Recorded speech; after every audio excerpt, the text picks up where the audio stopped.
દીવ બસ સ્ટેન્ડથી main road પર દીવ પ્રશાસન દ્વારા મેગા ડિમોલેશનની પ્રક્રિયા હાથ ધરવામાં આવી હતી. લોકોનો મળ્યો સહકાર.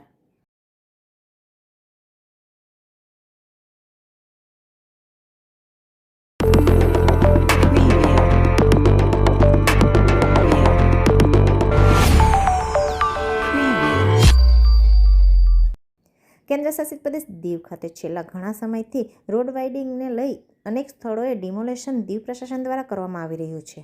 આજે પણ દીવ પ્રશાસન દ્વારા દીવના બસ સ્ટેન્ડથી મેઇન રોડ પર ડિમોલેશનની પ્રક્રિયા હાથ ધરવામાં આવી હતી, જેમાં પંચમૂર્તિ હોટલ, દુકાનો, કબ્રસ્તાનની દિવાલો વગેરેને આજે જેસીબી દ્વારા તોડી પાડવાની પ્રક્રિયા હાથ ધરાઈ હતી. દીવ પ્રશાસન દ્વારા આ તમામને નોટિસ પણ પાઠવવામાં આવી હતી અને સહકાર આપવા જણાવાયું હતું.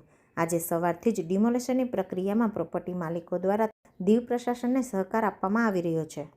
ડિમોલેશનની પ્રક્રિયામાં ડેપ્યુટી કલેક્ટર શિવમ મિશ્રા, મામલતદાર ધર્મેશ દમણિયા, મામલતદાર સ્ટાફ તથા પોલીસ સ્ટાફની દેખરેખમાં જેસીબી દ્વારા તોડી પાડવામાં આવ્યું હતું.